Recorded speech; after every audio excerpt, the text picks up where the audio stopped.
Hello guys, good morning. Welcome to my channel Riya dot Rohi. তোমরা সবাই কেমন আছো? আশা করি ভালো আছো। আমিও খুব ভালো আছি। আজকে আমার ডেলি লাইফস্টাইল মিনি ব্লগের ডে 2। তো দেখে নাও, একটু রাস্তা দিয়ে আস্তে আস্তে একটু ভিডিও করে নিলাম কিছু কিছু। আজকে ভাবছি ভিডিওটা বাইরে থেকে কেন করছি, আমি একটু বাইরে ছিলাম, বাইরে থেকে শুরু করেছি। গাইজ দেখো, আমি চলে এসেছি বাড়ি। আর এই যে তোমাদেরকে বলেছিলাম এদের সাথে দেখা করাবো, দেখছো কথা বলতে দিচ্ছে না, বলেছিলাম এদের সাথে দেখা করবো। এটা হচ্ছে আমার সোনা। হ্যাঁ, খুবই বদমাইশ না, খুব ভালো। মানে বদমাইশ বলছি, আবার এরকম করছে, খুবই ভালো। কিন্তু মানে বদমাইশ মানে নিজেদের মধ্যে বদমাইশ করে। আর আরেকজন রয়েছে, আরেকটা মহারাজ, ও এখন খাবার খাচ্ছে, ওকেও দেখাবো।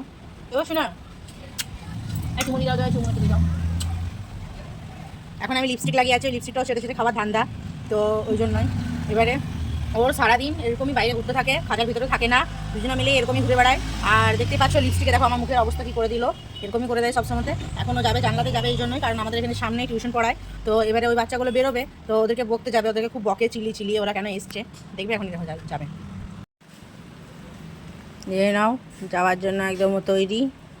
আর এই বান্দরটাকে এমনিতে অন্য পাখি হলে এতক্ষণ উড়ে দিত, দেখতে পাচ্ছ। তো গাইজ, তোমাদের আমার মিনি ব্লগগুলো কেমন লাগছে প্লিজ কমেন্ট করে জানিও। ভিডিওটি ভালো লাগলে লাইক কমেন্ট শেয়ার সাবস্ক্রাইব করে দিও। দেখো, এই বাচ্চাটাকে টিউশন পড়িয়ে নিলাম, একটু সন্টুর সঙ্গে খেলাধুলা হয়ে গেলো। একটা আরেকটা মহারাজ। চলো এবারে আমি চলে যাব আমার কাজের জায়গাতে। ওদের ছাদে একটুখানি ভিডিও করছিলাম, একটু ঘুরতে এসেছি। সবসময় ভিডিও করি না, এখানে কাজ করতে আসি, নিশ্চয়ই কাজই করি, কিন্তু মিনি ব্লগে তোমাদের বেশি দেখাতে পারি না। সো ভিডিওটি ভালো লাগলে লাইক কমেন্ট শেয়ার সাবস্ক্রাইব করে দিও।